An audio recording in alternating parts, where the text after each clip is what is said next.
ಯತೀಂದ್ರ ಸಿದ್ದರಾಮಯ್ಯ ಅವರ ಹೇಳಿಕೆ ಕಾಂಗ್ರೆಸ್ನ ಎರಡು ಬಣಗಳ ಮಧ್ಯೆ ವಾಗ್ವಾದಕ್ಕೆ ಕಾರಣ ಆಗಿದೆ. ಈ ಮಧ್ಯೆ ವಿಪಕ್ಷ ಬಿಜೆಪಿ ಇದನ್ನ ಯಾವ ರೀತಿ ನೋಡ್ತಾ ಇದೆ? ನಾನೇ ಸಿಎಂ ಅಂತ ಹೇಳಿ ಡಿಕೆ ಶಿವಕುಮಾರ್ ಟವಲ್ ಹಾಕಿ ಕೊಟ್ಟಿದ್ರು. ಗಂಗಾ ನದಿಯಲ್ಲಿ ಶಿವಕುಮಾರ್ನ ಮುಳುಗಿಸಿದಂತಾಯಿತು ಅಂತ ಹೇಳಿ ಕಾಂಗ್ರೆಸ್ನಲ್ಲಿನ ಕ್ರಾಂತಿಯ ಬಗ್ಗೆ ವ್ಯಂಗ್ಯವಾಡಿದ್ದಾರೆ ವಿಪಕ್ಷ ನಾಯಕ ಆರ್ ಅಶೋಕ್. ಡಿಕೆಶಿ ಸಿಎಂ ಆಗದಂತೆ ಸಿದ್ದರಾಮಯ್ಯ ಗುಂಪಿನ ಸ್ಟ್ರಾಟಜಿ ಇದು. ಸಿದ್ದರಾಮಯ್ಯ ಮಗನ ಕೈನಲ್ಲಿ ಸ್ಟ್ರಾಟಜಿ ಮಾಡಿಸ್ತಿದ್ದಾರೆ. ಸರ್ಕಾರ ಬೀಳೋಕೆ ಯತೀಂದ್ರ ಸಿದ್ದರಾಮಯ್ಯ ಗುದ್ದಲಿ ಪೂಜೆ ಮಾಡಿದ್ದಾರೆ ಅಂತ ಹೇಳಿ ವಿಪಕ್ಷ ನಾಯಕ ಆರ್ ಅಶೋಕ್ ವ್ಯಂಗ್ಯವಾಡಿದ್ದಾರೆ.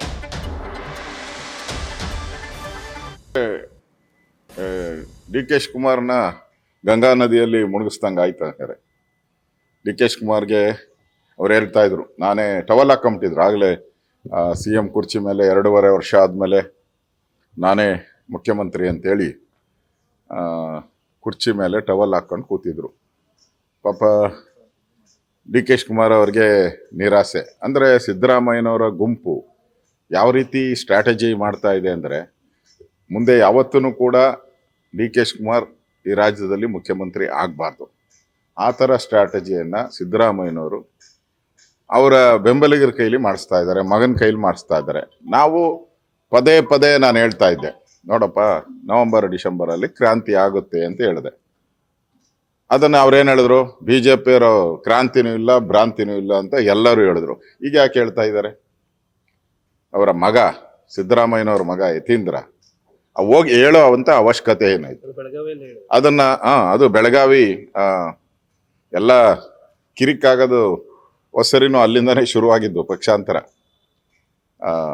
ಈಗ ಅಲ್ಲೇ ಕಳೆದ ಬಾರಿ ನಮ್ಮ ಸರ್ಕಾರ ಬಂದಾಗೂ ಅಲ್ಲಿಂದನೇ ಶುರುವಾಗಿದ್ದು. ಫಸ್ಟು ಕಾಂಗ್ರೆಸ್ ಸರ್ಕಾರ ಬೀಳೋದಕ್ಕೆ ಈಗಲೂ ಕೂಡ ಅಲ್ಲಿಂದನೇ ಬೆಳಗಾವಿಯಿಂದನೇ ಕಾಂಗ್ರೆಸ್ ಸರ್ಕಾರ ಬೀಳುವಂಥದ್ದಕ್ಕೆ ಯತೀಂದ್ರ ಅವರು ಗುದ್ದಲಿ ಪೂಜೆಯನ್ನು ಮಾಡಿದ್ದಾರೆ.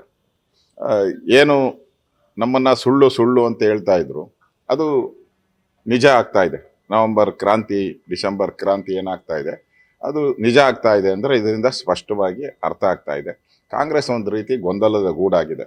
ಒಂದು ಕಡೆ RSS ವಿಚಾರ ಇರ್ಬೋದು, ಇನ್ನೊಂದು ಕಡೆ ಜಾತಿ ಗಣತಿ ಇರ್ಬೋದು, ಇನ್ನೊಂದು ಕಡೆ ಇಡೀ ರಾಜ್ಯದಲ್ಲಿ ಹಳ್ಳ ಬಿದ್ದಿರುವಂಥ ಗುಂಡಿಗಳನ್ನು ನೋಡ್ತಾ ಇದ್ದೀರಿ ನಾವು.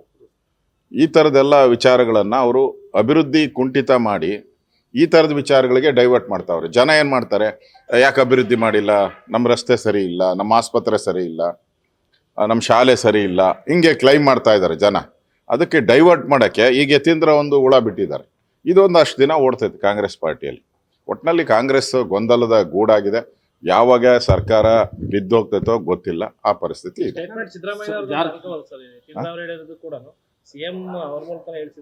100% ಅವ್ರ ಮನೆ ಅಲ್ವರ್ರಿ, ಮನೆಯಲ್ಲಿ ಎಲ್ಲ ಚರ್ಚೆ ಮಾಡಿನೇ ಮಾಡಿರೋದು. ಇಲ್ಲಾಂದ್ರೆ ಅವ್ರು ಯಾಕೆ ಹೇಳ್ತಾರೆ? ಜಾರಕಿಹೊಳಿ ಅವರು ಕೂಡ ಅದನ್ನ ನಾನು ಮೊದಲೇ ಹೇಳಿದ್ದೆ CM ಆಗ್ತೀನಿ 28ಕ್ಕೆ. ಅವರು ಅವತ್ತೇ ಟವಲ್ ಹಾಕ್ಬಿಟ್ಟವ್ರಿ. ಒಟ್ಟಿನಲ್ಲಿ DKಗೆ ತಪ್ಪಿಸ್ಬೇಕು, ಅದಕ್ಕೋಸ್ಕರ ಒಂದು ಕುತಂತ್ರವನ್ನು ಎಲ್ಲರೂ ಮಾಡ್ತಾ ಇದ್ದಾರೆ. ಕಾಂಗ್ರೆಸ್ ಪಾರ್ಟಿ ಆಂತರಿಕ ವಿಚಾರ, ನಾವೇನು ಅದ್ರ ಬಗ್ಗೆ ತಲೆ ಕೆಡ್ಸ್ಕೊಳಲ್ಲ. ಸರ್ಕಾರ ಬಿದ್ದರೆ ಹೊಸ ಎಲೆಕ್ಷನ್ಗೆ ನಾವು ಹೋಗ್ತೀವಿ ಅಷ್ಟೇ. ನ್ಯೂಸ್ ಫಸ್ಟ್ ನಿರ್ಭೀತಿಯಿಂದ ನಿಮ್ಮ ಪರವಾಗಿ.